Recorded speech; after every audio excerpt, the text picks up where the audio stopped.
right, this is Talking Real Estate with Mark and Terry. I'm Mark Snipe of the Jim Allen Group at Coldwell Banker, Howard Perry in Walston. And I'm Terry Carpenter with Coldwell Banker, Howard Perry in Walston in the Cary office. And today we're at Betterlux in Cameron Village / downtown Raleigh. And we wanted to talk about 6 or 7 things that you should think about if you want to age in place or move as you are in those golden years, right? I got to a song, should I stay or should I go? Should I say, yeah, good song. That's a good song. You know, everybody's going to have to make their own individual decisions when you get to a point in life. Mm-hmm. And, you know, you want to be able to control those decisions and make the right decisions. So we've kind of put together a list of 4 or 5 things that kind of lead to making the decision, whether you should stay at the same home or move. Right. And I think, you know, Terry, this is important because I think as people, and I've experienced it with both my mother and my grandmother, where you think objectively, move them to a place where you think they would be better off, but they want to age in place. And so it's a conversation, it's a mindset. And so I think we just kind of want to talk about things to think about if you were going to move versus stay in place. Yeah. Right? Yeah, again, it's everybody's own decision. Yep. But these are good places to kind of have those conversations and think about points like this to make this right decision for you. For you. So I feel like the first one is you need, when you're making this decision, is to really consider the house and the footprint and ensure that it meets the physical needs. Right. You know, like I'm working with a couple that wants the owner suite on the first floor because they don't want to navigate stairs.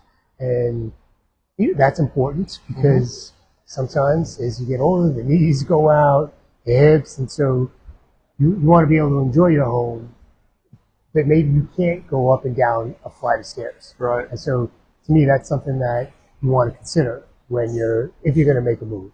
Yeah. Right? I had that conversation this weekend with a visitor to an open house. She's like, I really want my primary bedroom downstairs. Right. Because I'm getting older. I said, that's very smart. Right. Also think about your laundry room. Think about if something happens to you and you physically cannot get up and down the steps. Yes. Can I live on the main floor? Yeah. You know, and so if you kind of think about the situation you're in now, if the house that I'm in now, if something happens and I physically can't go up and down, can I live on the main floor? Right. And you know, if that's an answer for you, if that's a big concern, right, then those are kind of the criteria that you need to think about if you choose to move. Absolutely. Totally agree. I mean, I think that's an important consideration. Yeah, absolutely. I feel like next, what do you think is next that we should think about? You know, everybody's in different situations as far as their retirement, money, and their income. Yeah. So, like any purchase, car, homes especially, know what you can afford and kind of, you don't want to outlive your income and put yourself in the position that you can't enjoy those golden years because of the money situation. Yeah. You know, Absolutely. So if aging in place, if you own your home outright and you have no mortgage payment and you look at what you have, either Social Security or income coming in, and you realize, oh, well, I can't afford a home, then aging in place may be the best position that you take. Right. So that to me is a huge consideration is, can I even afford to move from the position that I'm in? Mm-hmm. You know, then it kind of goes back, well, if I'm stuck in the house that I am, can I again live on that same floor? Is there some kind of mobility instrument, machine or something that I can continue to live in the home that I have that's paid for? You know, I think within affordability, you also, not only the house itself, but locationally. So, for example, if you're in New York City, which is where I'm from, that's a very expensive place to live. I thought you were from Boston. No. You made that mistake earlier, and you should never make that mistake again. I'm sorry. Please, you say that again, Terry, we will no longer do these videos together.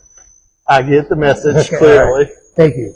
So, I know you're trying to throw me off my point. However, if you live in Boston, which is expensive, if you live in New York, Connecticut, a lot of times these places are expensive. And so, in addition to the cost of upkeep in the house or whatever it has to do with the house, also kind of the environment that you're interacting in.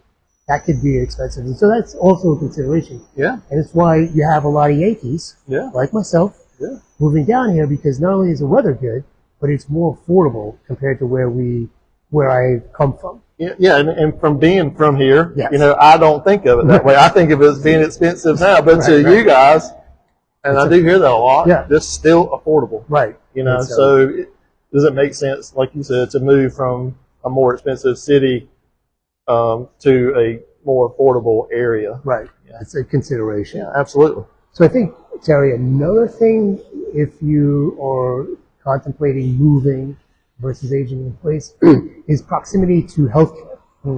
Now, what's great about the Triangle area is I feel as though we have more than enough healthcare, right? We have Duke, we have WakeMed, and we have the UNC hospital systems. And so we have more than enough. And I feel as though the healthcare networks here are strong, and that's not something that you have to worry about.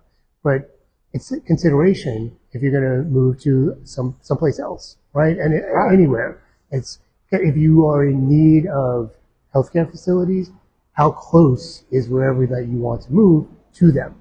Right. No, I remember, when I lived in Durham, I would hear people, I just drove today from Virginia to go to Duke University. Right. Those people don't have those kind of healthcare facilities that we're lucky enough to have here in the Triangle. And, again, to the aged in place thought, if you don't have the ability to be transported from an area to the local hospital or, have somebody come to your home, then, that may be best to move closer to the facilities. Right. Yeah. And so it's something to consider. Yeah. I feel like it's a big one. And again, I'm sure you've worked with people who, as they're getting up there, they're kind of concerned about, well, how far is this community from healthcare facilities? Yeah. It's a consideration. They're thinking not only, how close is the grocery store, the CVS, but how close is the nearest doctor's office? Right. Because I do realize my health is deteriorating as I get older, and I want to be able to have easy access to the facilities. Right. So, it's definitely a factor, or it should be. It's an important one. Yes. Mm-hmm. What do you think? Would be another one?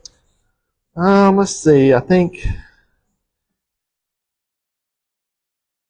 the lifestyle. So what do you mean by that? To your point about being from the north, want to move to the south, is it a complete lifestyle change that you're interested in making? Is it, I'm sick and tired of the snow. Right. And I want to be where it's warmer.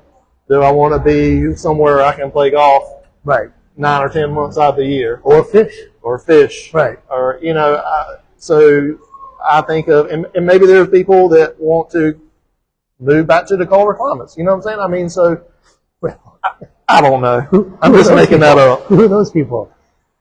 I don't want to work with those people. Right? I don't know. Yeah. But, along those lines, Terry, community as well. I feel like that fits into kind of what you're talking about, right? Like lifestyle.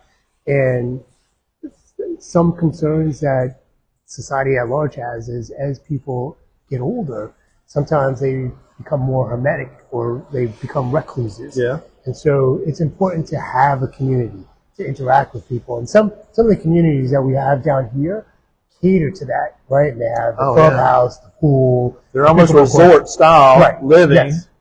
That's my point. With all your amenities. Right there. And then they're amazing. I feel where my sister lives, they're building, I think it's a Publix and a whole shopping village, kind of, I think it's about a half a mile away, so that it's kind of creating this almost insular community right there. And so I think that's important. And that's a big consideration. Yeah. As more of these neighborhoods get built, you're going to see the doctor's offices and the healthcare come closer to them because they realize these same factors that we're listing here are what's bringing and important to these people. So you're going to see more and more of that. Right. It's kind of the infrastructure is being built out to take care of people. Sure. So, along those lines is livability. Mm-hmm. And so it's kind of the same thing. But what I thought was interesting is that AARP has a livability index where they look at housing affordability, neighborhoods, transportation, and Raleigh does pretty well on this. I think we scored a 60 out of 100, which may not sound good, but the highest rated city was a 73. Wow. So we're doing pretty well as far as livability is concerned. Right. And I feel like you and I can attest to life and lifestyle in the Triangle area it's easygoing. I mean, everything being relative, but it's a nice pace. People are friendly. We have good restaurants. The roads are good. They're building out the infrastructure to cater to all the people that are moving here. And I think that's the message that I send to people. It's like, okay, if it's not here, it's coming. Right. Because, again, the developers, the grocery chains, they are all seeing that this area is growing. And if we're at 60 this year, probably next 5 years will be 65 or 70. Yeah, hopefully. Because of all of the improvements that are being made. Not that we're competitive or anything, but we do want to see our city shine. Absolutely. Right? I mean, it's already on almost every list of livability, affordability, millennials coming. And, everybody. And so when the millennials come into school, I think that a lot of the parents are choosing to come. Now they're having grandkids. Right. And they're saying, oh, well, that's also creating a desire to live here. For them to live here. Yeah. And it keeps driving. And so all these things come into a factor. Right. And that probably goes back to the lifestyle thing that I was trying to talk about. Yeah. That they're just coming here to be close to the family. Right. Yeah. Which is move. Mm-hmm. And along those lines is transportation and kind of ease of movement.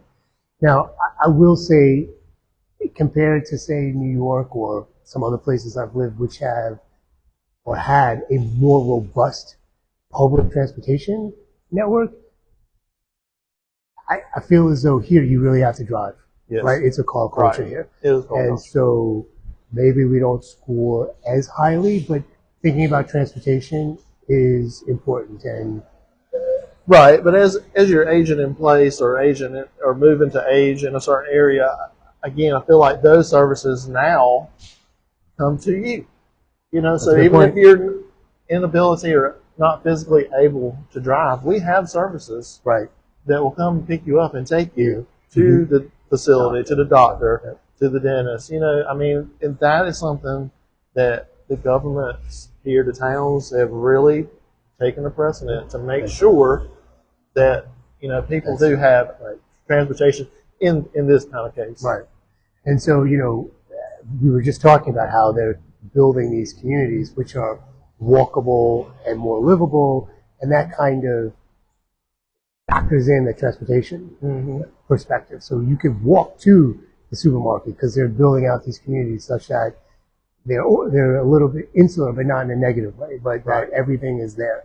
So, but it's something to consider because transportation, if you want to remain independent, I think a lot of people think, if you take away my car, you can get depressed because now you're more dependent. Right. So it's something to consider when you're thinking about if you were going to move. Right. And if you're in one of these 55 and over active adult neighborhoods, you've built a network of friends, they could help take you to appointments. Everything socially is on campus. Right. I mean, they have these huge halls. They play cards. Maybe linked with the golf courses. They may be. There's all sorts of possibilities. Again, it's a resort style